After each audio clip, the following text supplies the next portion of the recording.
Hello, everyone. My name is Brennan Nar. That noise you're hearing is my ventilator. Welcome to Page Turners They Were Not, my Star Wars podcast. But today we're not talking about Star Wars. We're talking about spooky season. And in order to discuss anything as far as film and spookiness, I had to bring on a special guest. She's been here before, one of my favorite guests. It's Legal. Hi, Legal. Hello, hello, hello. Thank you for having me here. Thanks for joining me today. So you've done a lot of research on the horror genre, That could be said. and you've seen many great films, and have done many great video essays on the horror genre. So today, in honor of Halloween, I wanted to talk about one of my favorite offshoots of horror, the slasher genre. Now, horror is such an interesting genre because there's so many types of horror. Psychological horror, monster horror, the old universal horror, and things like that. But today, we're talking about the slasher genre. So, Legal, first question. Are you a fan of the slasher genre? That's a tough question for me, actually. I go back and forth on it. There's certainly ones I really enjoy. There's ones that I appreciate for what they did for the history of cinema. But in terms of where I place it in like the expanse of all of the subgenres of horror, I've always been more of a monster movie guy. But Oh, I can get down with the slasher. indeed. It's interesting you mention that. One of my favorite, in fact, my favorite horror film is 1979's Alien, Ooh, which in many ways is both a slasher film and a monster film in one. And that shows you what you can do with the horror genre. You can mix and match and just have a lot of fun going any which way your imagination takes you. very, very true. So the slasher genre is certainly one of the most popular of the horror genres. When a lot of people think about horror films, that's what they think about. Um, Now, I wanted to get your thoughts. Why do you think it is that slasher films are so popular? It's actually kind of an easy one. If you just look at box office numbers, going back to the late 70s and up until I would say early 2000s, Hmm. that's what was making money and what studios were throwing money at. So that's just predominantly what a lot of people were seeing. It was just the most visible of all the genres. Yeah, no, I think you're right. It is certainly, it has given us some of the most iconic images in horror. Now, the beginnings of the slasher genre, like all things in film, it's hard to pin it down. Now, you've done a lot of research on this. What do you think is, to you, the origin of the slasher genre? Well, it's a slow burn. There's actually a really, really great book I would absolutely recommend to anyone who likes slashers. It's called the Teenage Slasher Movie Book, written by J.A. Kershwell, came out in like 2018. It's a really good read, and he kind of goes through the history of our proto slashers, which is essentially Halloween is the father. It's the one that kind of it started out with what the tropes that we associate with the slasher film are, which Friday the 13th saw ripped off and therefore cemented those Yeah. tropes. I would say the grandfather is Psycho because it was so big, but we've had slashers kind of trickled throughout cinema history. M, for example, the Fritz Mm-hmm. Lang film, Yeah. The Leopard Man. Um, let's see, The Old Dark House is kind of a slasher. I mean, they go back. Uh, but it wasn't really until, and I mean, it's kind of morbid, but it's essentially what a slasher is. It wasn't until we had the term serial killer, which was coined in the 70s, that we really had this kind of explosion. And since not only did there were a rise in real life serial killers, which is an obvious fear. And of course, horror, what does that want to tap into? It wants to tap into our fears. So not only is there that, but coinciding, Halloween did such big business, and then Friday the 13th did such big business. So you combine that with the rise of what would you say, like VHS, like the rental market, Yeah. when anyone could make a movie. And well, I mean, let's be real honest, slasher movie is a pretty easy one to make compared to some of the other genres of It's horror or true. just film in general. It's true. So you just had this kind of explosion, like these three things just kind of combined, and particularly in the late 70s and early 80s, that create this massive, massive popular subgenre. I agree, and I really like what you said about horror is sort of a examination of the popular fears. For example, in the 50s, a lot of fear about nuclear annihilation Yep. or mutation or other fears that were common at the time. And then, as you say, in the 70s, when the idea of the serial killer became a thing, and there were a lot of them, there was definitely a cultural fear. And it's interesting that you mentioned Halloween. I was thinking about it the other day. Michael Myers in the original Halloween is basically the personification of fear. Yeah, The that's idea that he goes beyond just being an average guy to be our cultural fears and almost unstoppable because fear is unstoppable. And that's one of the things I think that why Halloween is not only arguably the greatest slasher film, but also one of the a film that is goes beyond its genre really in terms of popularity and influence. Um, so yeah, what are your thoughts on Halloween as a film, not only as a slasher, but just as a film in general? Where do you sort of place that? well, Halloween's one of my top five favorite films of all time. Okay. John Carpenter is my favorite director. Mm-hmm. I definitely love this movie and appreciate it for what it is. Although, as I get older and more informed, I don't, I still love it, but it is unfortunate that some of the takeaways that people had from Halloween, I think they had a lot of the wrong takeaways.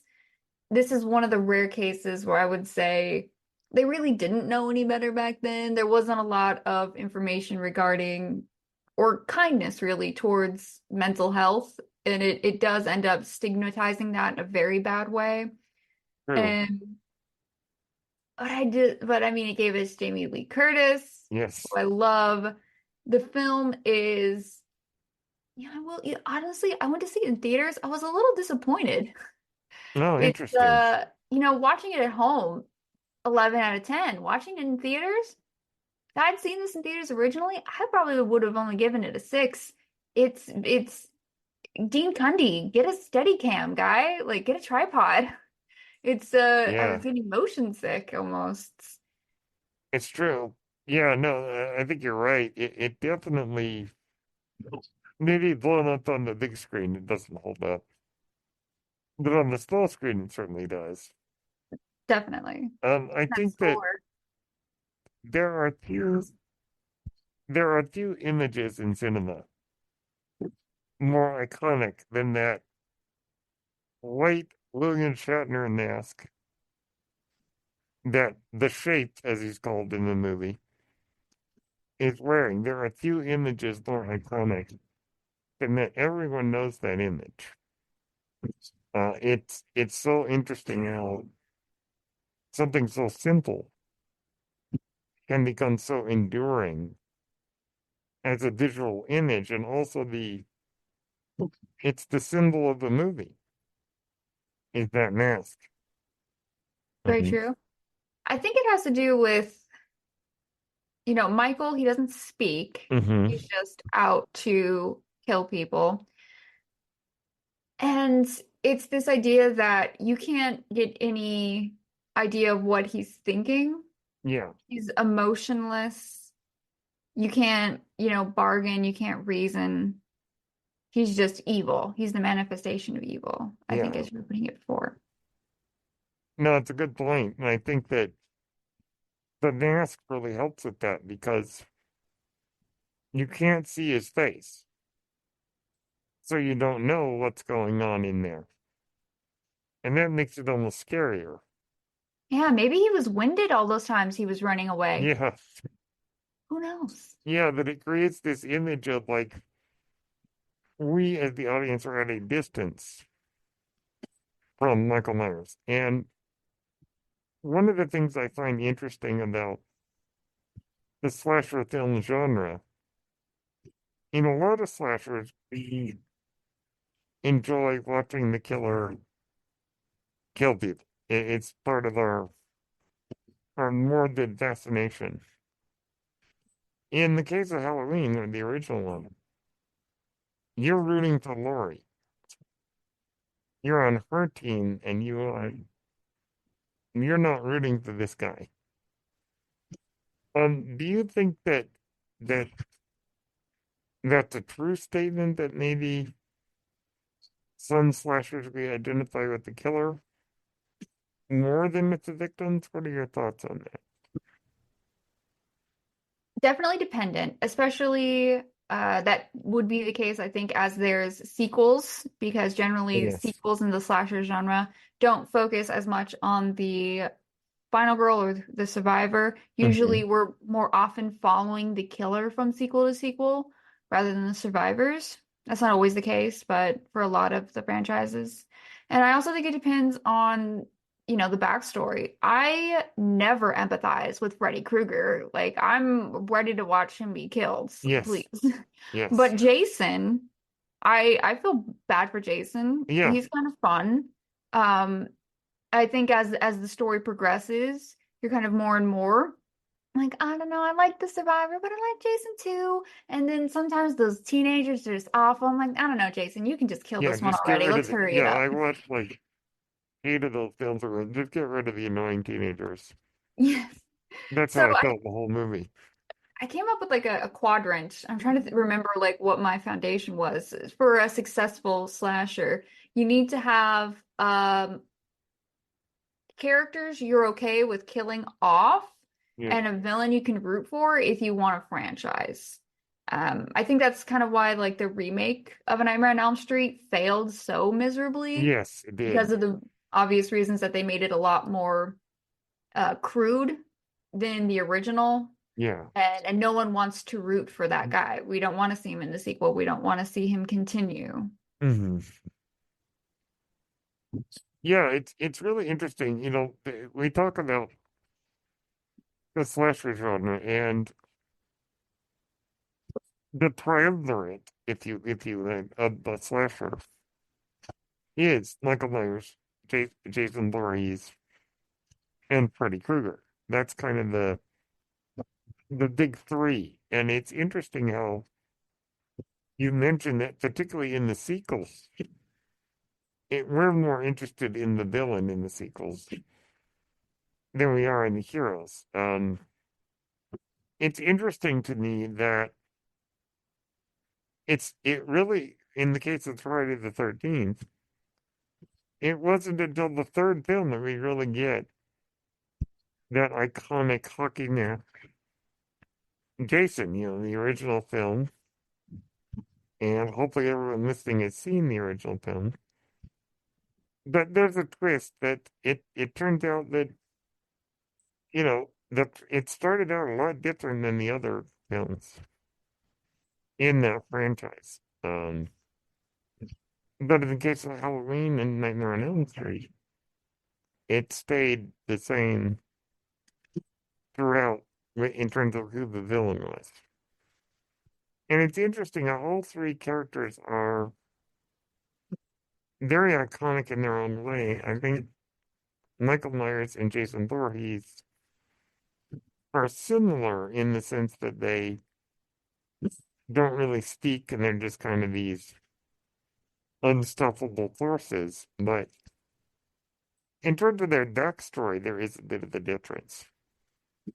Michael Myers is a kid who is clearly disturbed, and killed his sister and got locked up in an institution. As you say, it's not the most flattering portrayal of mental health. It would be very different if it had been made today. Yeah.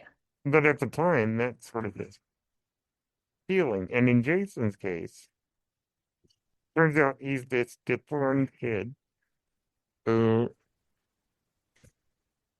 kind of got picked on as a kid and drowned, quote unquote, and has come back for revenge. Now, Freddy Krueger is completely different.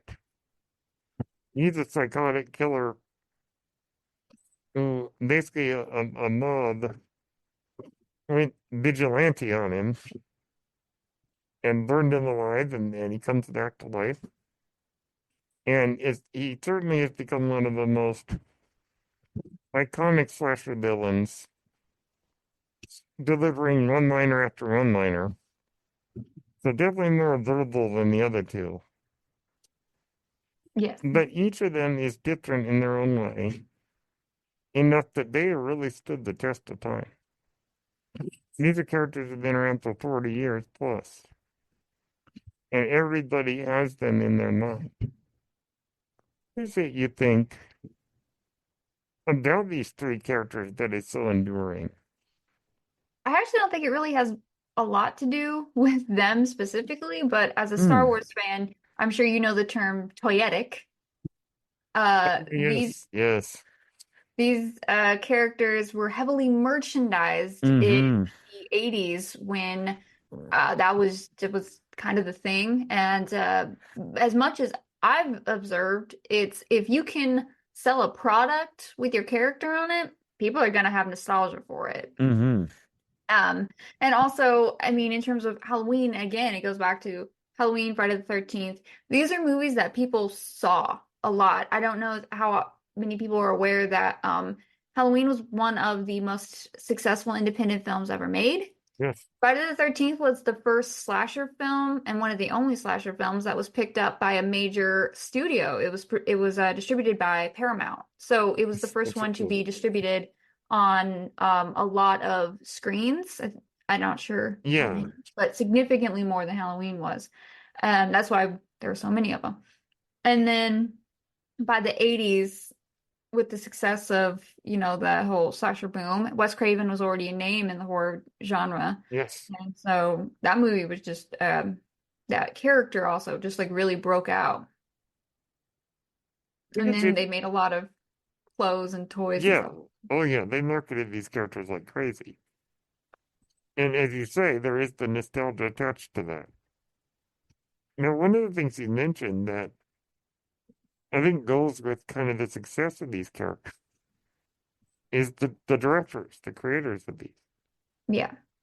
John Carpenter, certainly. Now, the director of Friday the 13th, whose name escapes me. I Uh, believe the first one was it Sean S. Cunningham who did the yeah, first one? Sean Cunningham. Maybe not as famous as the other two, but in the case of John Carpenter with Halloween, and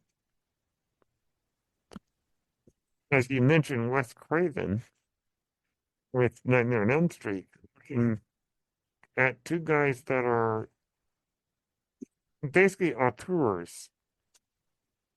And I think that maybe a lot of the success of the film comes from the vision of the director. What are your thoughts on that? For Halloween, definitely. Absolutely, undoubtedly. John Carpenter definitely has a visual visual style, storytelling style, sound. Like you can put it on a John Carpenter movie and know very quickly it's a John Carpenter movie. Yeah, the thing Uh, escaped to New York. Yeah, it goes on. I want to give a little credit to Deborah Hill, who obviously Yes, had a huge hand in making Halloween what yes. it is. There is a level of authenticity I find to the characters in Halloween Hmm. that I appreciate there because a lot of times, teen girls are not written by men very well, It's true. oddly enough. Um, with with with Wes Craven, I really couldn't pinpoint his style. I mean, he definitely was a good director. I'm not saying he wasn't, but I don't know if I could pinpoint a style in the way that I could with like David Lynch, John Carpenter, Wes Anderson. Wes Craven, definitely good, but I Yes. don't know if he necessarily had that style that Yeah, like I could instantly say that's a Wes Craven movie. But it's interesting that Sean S. Cunningham and Wes Craven did make a proto slasher together in '74. They made Last House on the Left together. that's right. That's on the list. And then they kind of went their separate ways. Sean S. Cunningham never wanted to make anything that violent again, and so he went a little bit more goofy and camp with Yeah. the Friday the 13th franchise.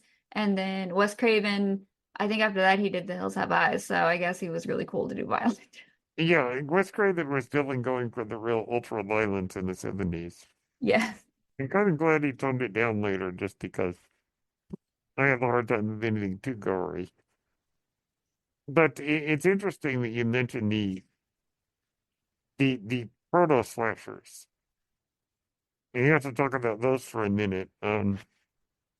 Alfred Hitchcock's Psycho. Yep. Not only is it one of the greatest films ever made, I think, it's certainly one of the greatest horror films ever made.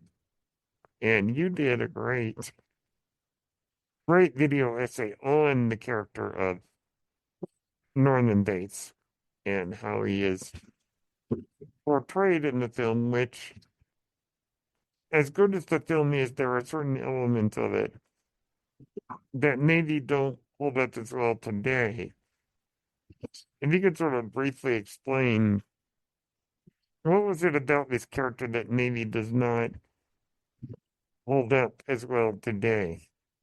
So I love that you said briefly because generally I'm not, so that's fair. Well, we got Um, time. well, to briefly put it, I actually don't think necessarily that Norman specifically was written in a way that at the time was wrong because simply put, again, they didn't at that time, they just simply didn't know better. He was written in a time where we don't have a lot of language that we have today. We don't have a lot of understanding in terms of mental illness, in terms of gender, in terms, I mean, any of these things. Hmm. There was also a lot of well, I guess that doesn't really matter, but there was also a lot of misogyny involved in some of that stuff, Yes. particularly going behind the scenes. And Yeah. this was kind Yeah, of, Hitchcock was kind of, yeah, yeah, not the best. problematic by today's standards for sure. But Uh, go ahead. but I think the bigger problem isn't necessarily Norman. It's actually more so how similar to Halloween that other people watched this and replicated it in a way that became increasingly more problematic as time went on Mm, and people did learn more. I think the worst offender to my mind is De Palma in Dress to Kill. yeah, yeah, That is at that point overtly transphobic, and a lot of those films tend to go that way. The film, it's a good film. I mean, De Palma is a phenomenal he filmmaker. is, It's yes. just if they just had, maybe talked to, the queer people exist even back then. The Yeah. terminology was different, but they were around. If he had just maybe talked to somebody there, and Hmm. again, I would like to say that, and that also kind of ties in like uh that's like a transgender or maybe gender nonconforming person with mental illness, with violence, and they kind of ties them into this bow and they Yeah. connect them together, Yeah. which is just very unhealthy and I think prolonged, even to this day, people's view of these things, which is just it's just very unhealthy and it creates I think maybe an avenue for people to kind of spread hate, which is Yeah. That's obviously very not unfortunate. Yeah. obviously not what Hitchcock ever intended, No. but Hitchcock did get it down with a lot of queer coding. I've never figured out what to make of that. Yeah. Yeah, that is an interesting part of Psycho. And Psycho is such an interesting film because there's so much that we could say about it because it's such a good film. But really, in terms of the slasher genre, yet again, more of the most iconic scenes in cinema history. The great shower scene in Psycho is even terrifying today. Come on. And it definitely is a slasher moment. Um, in many ways, with the music stings and the imagery of the knife and stuff like that. It's very much a slasher. Yes. I mean, obviously the evolution of slasher definitely is different from when we go back to the anytime before like the production code, Yeah. Oh, which yeah. was dismantled in the late 60s and we had well, kind of in the early 60s, but we didn't officially have the rating system as we know it today. Um in any form until 1968. So there was just so many restrictions going back. So you really couldn't have these like slasher, like violent slasher, like Halloween would never be able to be made in 1960. Even if they had Yeah. the ability technologically, the censors would not have allowed something like that. Yeah, you're absolutely right. It's interesting. So those listening and they don't know, around 1934, there was a lot of protest from conservative communities about the motion picture industry. So they created a code nicknamed the Hayes Code, which is basically the code of decency that lasted until the late 60s. But by 1960, when Psycho came out, it was already falling apart. That Yeah. this Hayes Code, and then once Hayes Code was gone for good, that leads us to the explosion of horror films in the 70s. So Psycho, we could see, is one of the earliest slashers. What in your mind? It's sort of the next step in the evolution of the slasher. Well, 74 brought us, yeah, I think 74 definitely Texas Chainsaw Massacre. And I believe Yes. that same year was Last House on the Left. I think those two movies definitely were kind of a huge step forward, because they are very gritty. I know there's not a Mhm. lot of blood. People point that out in Texas Chainsaw Massacre, but the implication of violence Oh is yeah. absolutely there. He has a Oh yeah. chainsaw. What do you think is happening? They Yes. don't necessarily have to show anything for us to understand fully what's going on. Also, just the whole eating people thing is gross enough. Yes. The beginning of the hillbilly fear, as we see with some of the movies. Yeah, well, what's interesting about, for instance, Halloween, that was one of the earliest times where it's not a group of people going out to the woods Yes. or to a Yes. small town. It's someone coming here to a residential area, Yeah. It's like what is it? Haddon. I forget the name of the city. It's Haddonfields. Haddonfield. It's very much a suburban indie town, and that Very, almost makes it scarier that this evil would come to this little, very standard American city.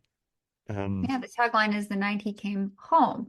And that oh, puts yes. fear in your home, right? Because everything Yes. else is you have to go somewhere for that to happen to you. Hmm. This is no, you're just home babysitting and someone breaks in and kills you. Yeah, Much more scary. it is. And yeah, as the early 70s, as you say, we find these sort of out of the way places that are filled with evil and, nasty beings out kind of in the middle of nowhere.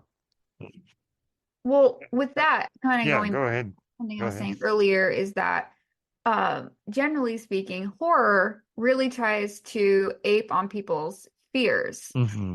Typically you're not really afraid of being at home. So I think earlier it was there are these small towns, and back in the 70s, it's not like there was social media.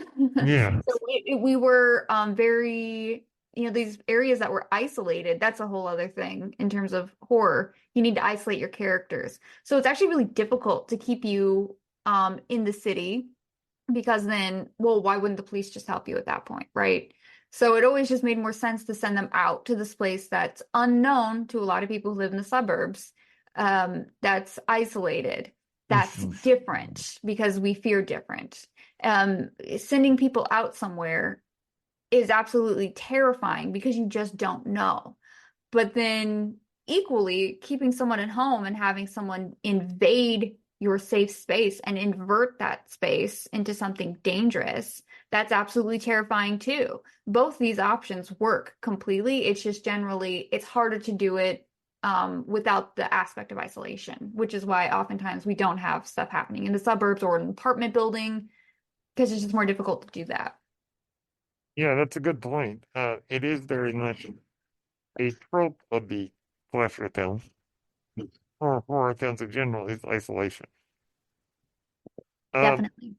Now, in the case of, the Texas Chainsaw Massacre, The Hills Have Eyes, the very, very gritty films, very gruesome, and as you say, not a lot of blood, but you don't need a lot of blood when a guy's got a chainsaw because you know what's happening.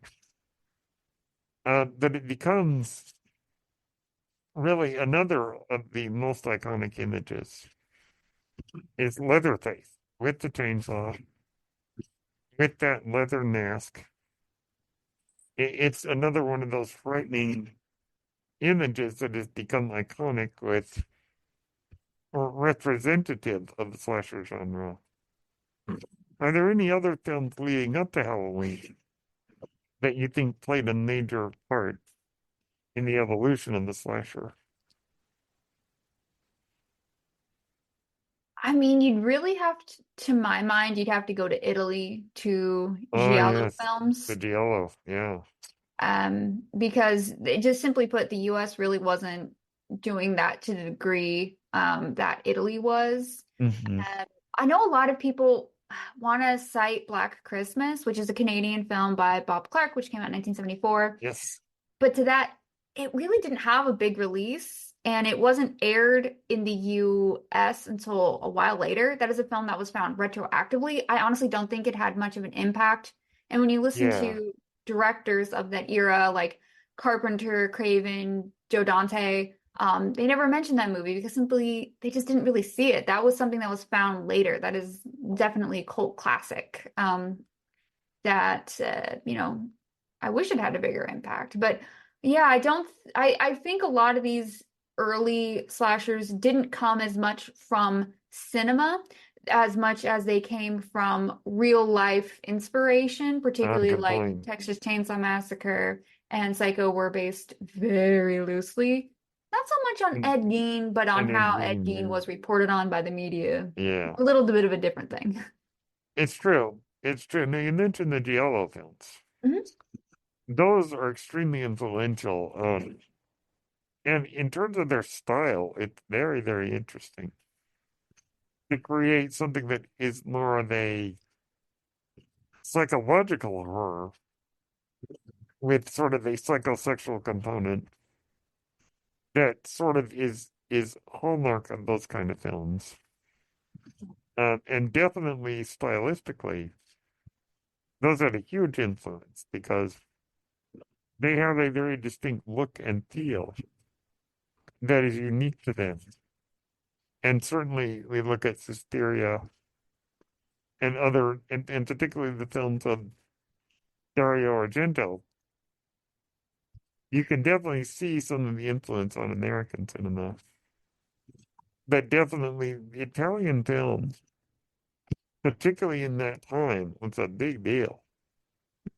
This is the spaghetti western era, the giallo era, um, very much a big part of cinema history.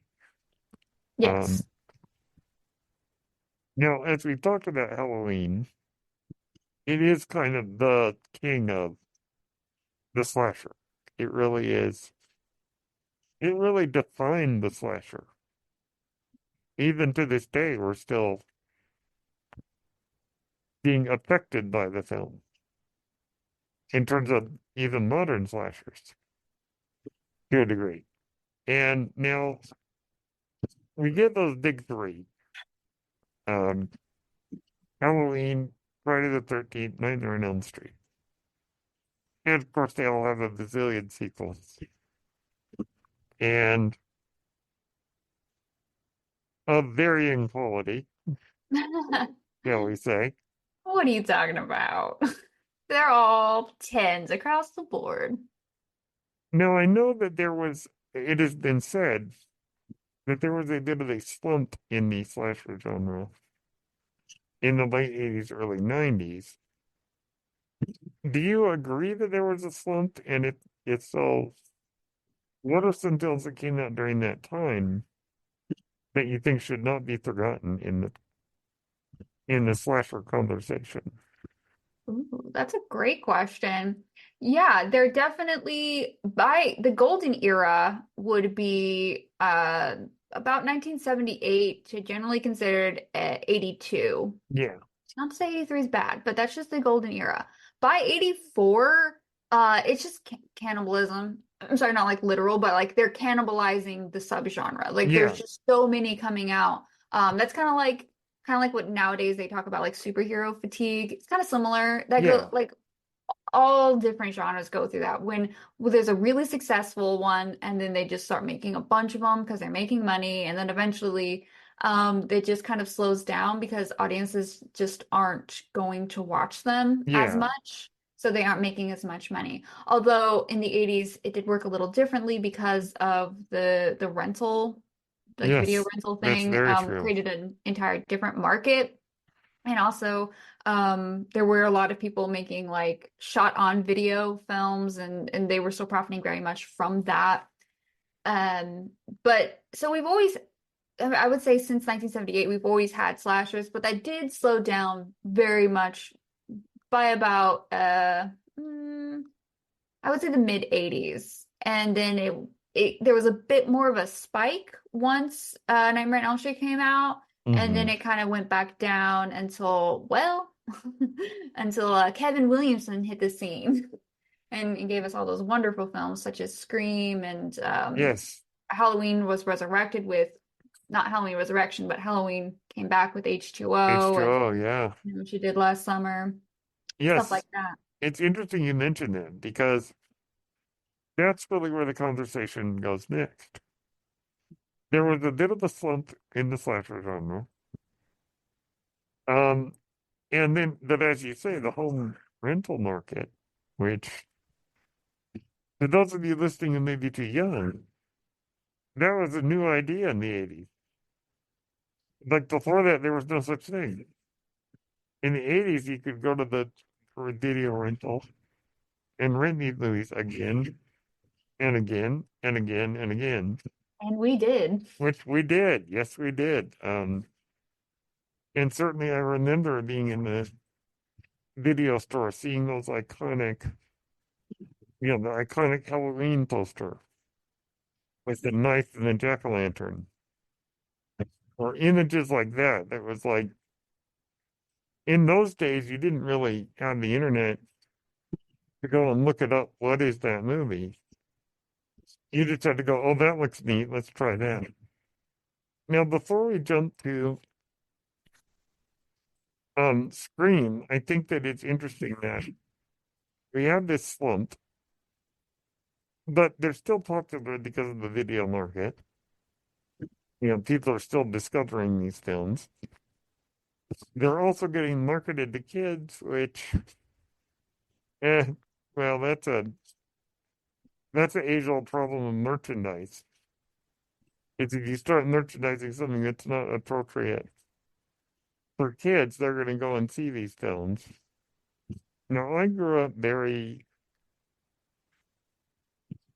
conservative, so I didn't really see any of these films until recently. Um, so I don't have the classic story. I don't have the classic story of, oh, I saw this film when I was way too young. Do you have any that you watched that you kind of look back and say, maybe I was too young for that one? So I've always watched horror movies, Mm-hmm. just because my family was really big into horror movies. I'm from a very large family, and it's almost all boys ahead of me. So of Mm-hmm. course they were like, "You can watch this," and thought it would be funny to show me stuff I was probably too young to see. Mm-hmm. Um, Most of it honestly didn't affect me because one of said boys was a film student and would often like pause a movie and tell me how they did the scene. So I've always had that peek behind the curtain. I was never watching this movie like rooting for a kill out of like morbid curiosity. It was always like, Mm-hmm. oh, what is Tom Savini gonna do now? Kind of thing. Yeah. And also I think that horror as a genre just tends to be significantly more creative. Mm-hmm. But to answer your question, everyone has some kind of fear. You give me a doll or a clown, I'm terrified. You Oh make it boy. a doll that is a clown, I'm not okay. So It's we're talking poltergeist poltergeist. here. There we go. Oh I guessed it man. right. Poltergeist. Yeah. Yeah, yeah, yeah. And also because there were kids in the movie, and I was a kid at the time. I was probably somewhere between Carol Ann and Robbie's age. Mm-hmm. That one just got me. But I've never really watched a slasher and felt afraid. Mm-hmm. Yeah, It was always I just clown discovered zombie that movies. I Just discovered that slashers don't scare me. There's something about them that's thrilling more than scary. Um, but we come now to Scream, yes, 1996. yeah. Um, Yet again, one of the great horror films of all time. I saw it for the first time 2 years ago. I still didn't know any of the twists. Oh I wow, that's somehow got impressive. it, yeah. And I won't reveal them here for anyone who hasn't seen it. But Scream reignited the genre. Um, Yes. and more than this, it was a meta horror film. It was taking the tropes of horror that had already been established and using them in the plot. The three great rules to surviving a horror film. Um, that's become almost part of our cultural discussion of the slasher is the rules of surviving, which are really, really fun. And the way that they play with it in Scream is quite brilliant. And yet again, it's Wes Craven, one of the masters of the slasher genre or the proto slasher genre, coming in to do this amazing meta commentary on the slasher. Um, I remember when Scream came out, it was a big deal. They marketed that thing like crazy, and it paid off. I'd say that first one is one of the great slasher films, and still holds up even today. What was your experience with Scream? It's definitely a movie I've always loved. I Mm-hmm. like the original trilogy. It's really high up there for me. I think those were Those and the Back to the Future trilogy were the first DVDs I've ever owned. Ah, yeah. I probably watched it not long after it came out, so I would have been way too young for like to have any understanding of the film, really, Mm-hmm. Mm-hmm. unfortunately. So it's just something that's always been a part of my life and my vernacular. I will say though, I do think Wes Craven gets maybe too much credit. Like Kevin Williamson did write the script, and Yeah, I we do got to think give credit to him. credit. There also I do think even both of them get maybe too much credit in that it being a meta film. Meta was just very popular in the 90s, and in Yeah. addition, it was far from the first meta slasher. Mm-hmm. There's one Evil Laugh comes to mind from Yeah. 1986. Some of the Friday the 13th sequels started getting a little bit meta Particularly in their that sixth jokes. one. Particularly that sixth one. Yes, Jason Lives, the best Jason one. Lives, yes.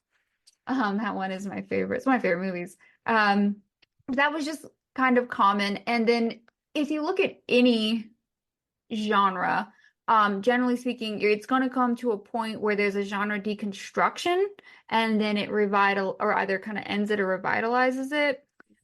Whether that be genre deconstruction in the form of parody or just kind of dismantling what has come before to kind of attempt to build something new.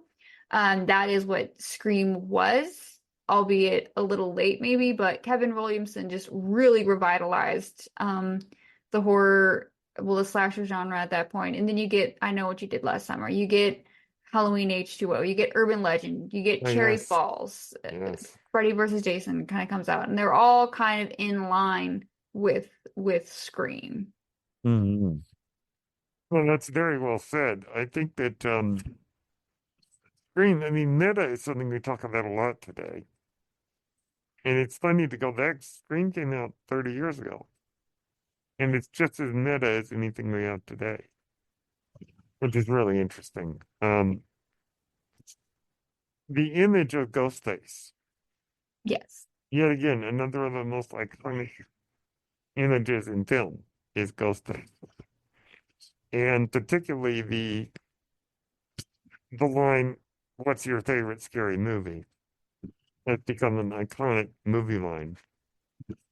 And I love that the movie opens with Ghostface quizzing Drew Barrymore and gets and she pulls one of the great incorrect answers that sometimes happens when we talk about the slasher is who's the killer in Friday the 13th? And of course she gets it wrong. And that I find to be actually quite funny because it is, I think, a common misremembering that we don't really get Jason as we know him until the second or even the third film. But I love Scream just how much fun it has with the genre. It's a fun movie. It really is. It's clearly made by people who love the genre. Yes, absolutely. Um, a great cast of people who were quite popular at the time. Some of them still are. And just the whole idea of these people who know so much about the genre that they use it in their machinations, I'll say. That's very, very clever. And I enjoyed the film very, very much. And even the sequels are pretty good, I would say. Most of them. What are your thoughts on the sequels? I always love the what everyone's least favorite is. I don't know what it is. I love the third one so much. It's so ridiculous and It's a lot fun. of fun. It I'm the really same is. way with Halloween 6 is near and dear to my heart. Yeah, And Nightmare on Elm Street Part 2, Freddy's Revenge is my yes. favorite in the franchise. I think everyone loves Jason Lives because that simply is the best one in the Yeah, franchise. it's so ridiculous. It's so much fun. but it's one of the more well-made ones too. Um, Yeah, but I kind of wasn't as big on the fourth one, and then this new iteration just did not grab yeah, the me. new screen films, yeah. Yeah, I'm not super big on a lot of modern horror, well, big budget modern horror. You either got to go really weird for me or do something that I've just not seen before. I think at this point, Scream has become a parody of itself, In and a it's way, just yeah, it not is. as interesting to me. Although I did have a really good headcanon of what they should have done. Let's hear that. Okay, so in the fourth one, Emma Roberts' character, Yeah, I can't recall her name. I think she should have survived. yeah. And in the next film, when the ghost face is going after her, they wouldn't realize that she was the killer. So Oh, we have a ghost yeah, face v ghost face. I that think would that have would been be really clever. more interesting. That's not something I've seen before. Now I've seen a lot. Okay, listen up, Hollywood. Hire the Gault to write your next screenplay of Screed. Yeah, I would be a great script doctor though. yeah. But no, that's a great idea. That would be fantastic. I think that one of the things about Scream that really works as a franchise is it's not the same killer. It's not like Michael Myers where every installment it's the same character. Scream is it's different every time. I think at this point that's become a detraction, because at least when you have the same killer, it inherently makes much more sense why this guy who was murdering before would be murdering now, because he's been doing it before. They have to kind of come up with contrived reasons as to like, Yeah, that's true. and they do repeat themselves. Like the last one kind of repeated what they had done in the second one, for instance, Mhm. just with more people. Yeah, that is a problem that sometimes comes with sequels. Is so Scream leads us into kind of a revitalization of the genre. But as always, it sort of ends. What do you think is sort of the end point of that new era of slasher films? Um, well, Platinum Dune would be. In 2003, Hmm. Platinum Dune, Okay, which is partially owned by Michael Bay, remade Texas Chainsaw Massacre. that's right. And that launched this whole remake boom, like seven of which were done by Platinum Dune in the early 2000s, going into maybe a little past 2010. It lasted about 10 years. Yeah, Um, and at that point, it kind of petered out, and we didn't have many slashers after like the remake boom, and kind of during it. It was predominantly the heavy hitters that were coming out anyway were remakes. And then we're not really getting anything big, new, or different until The Final Girls in 2015, if you've seen that. yes. And at that point, I think there was this shift kind of culturally into looking at things that stories that have emotional depth, and the idea of generational trauma, and just there is this big creative boom in terms of like what we can do. Like if you look at Christopher Landon with like Happy Death Day and Freaky and Yes. stuff like that, we're getting that are just a little bit more kind of hat on a hat stuff. Totally Killer recently came out as like, well, let's mix these two things that you said kind of at the beginning with Hmm. Alien. Mixing kind of two, like applying a slasher to a different genre. It's like, Hmm. what would happen if they threw a slasher in this? Yeah. Are there any of the modern, as we went in maybe the last 10 years, that really stand out as really good slasher films? I mean, those three I just mentioned, The Final Girls is one of my favorite. Happy Death Day and Freaky are both Yeah, amazing. So yeah. I know it's, I don't know, I consider it a slasher. Maybe I'm wrong too. But Slaughterhouse, okay, the slasher is Okay, a sloth, yes, but hear me out. yes. It's actually a very good movie. It's very endearing. I like the message, which is don't poach, leave the animals alone. But it's a Yeah. sloth killing some girls in a sorority house. It's ridiculous. It's fun. The music is so good. The music is so good. You rarely hear a slasher film or any music in any film that uses a pan flute. I Interesting. absolutely love that movie. Hulu, check it out. Slaughterhouse. Yes, I remember when it came out. You were one of the big champions of the film. I talk about that film so much. I'm thinking of buying a shirt. Hmm. No, it's good stuff. Now, as film, as always happens in film, there's going to be ups and downs in any genre. Yeah. Do you think that the slasher genre will return in a big way? Hard to say. If I'm being honest, I kind of hope not, because overall the slasher genre does kind of hinge on oftentimes these very like negative stereotypes. Like I said, Personally, I'm just yes. more of a monster guy. But I mean, there are still good ones out there. Like recently Trap came out. Hmm. That Yeah. was really good. Um, I don't know if you would consider Art the Clown a slasher. I mean, basically, yeah. Basically. I do like that it's kind of lessened and the ones that are coming out, um, are a bit more thoughtful. Hmm. Yeah, we certainly changed a bit nowadays in terms of looking at things maybe from a different angle than we have in the past, and looking at the emotion of it.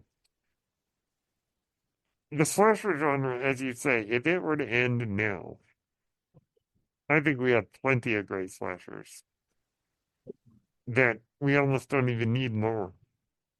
But I certainly would hope that maybe someday somebody will make an original slasher that kind of does what Scream did in the 90s. Um, I mean, if anyone's gonna do it, I do think it's Terrifier because it's just so big. yeah, yeah. There's a lot of like the really good ones that are coming out. I mean, there's just so many movies on so many different platforms. It's hard to find them. Like, I think the Hmm. best movie this year for me was In a Violent Nature, Ah, yes, yes. which did you see it? I have not seen it yet, but I've heard good things about it. I could definitely see why people maybe wouldn't like it. It's very slow paced, but I think it's something that I'm sure a lot of people would have asked for. Like, what if we watched the movie from Jason's point of view? That's essentially what it is. Yeah. And it's very well done. The story was great. It's kind of funny. It's goofy. It's serious. It's very realistic. Hmm. And it's grounded where it needs to be. But I'm sure most people, what if you're into horror, you probably heard of it, but you probably haven't seen it. If you look at a lot of these movies, I'm just kind of scrolling through a list. Yeah, I think just it's hard for them to get the attention that you used to be able to get. Yeah, Like, good point. how many movies came out the weekend Halloween came out, right? You're And well, I mean, Yeah. obviously back then movies rolled out a lot more slowly, but um, I just don't think you're gonna get the word of mouth that you used to be able to get on such a Mm, consistent level. good Like point. art in Terrifier is absolutely an outlier. Yeah, no, I would agree with that. Um, it's so interesting to me that the slasher genre has endured for as long as it has. Yeah, I think it demonstrates that we have a cultural love for those kind of films. Whether it's because they remind us of real life, or whether it's they go completely insane like Jason Lives, and it's just fun to watch it.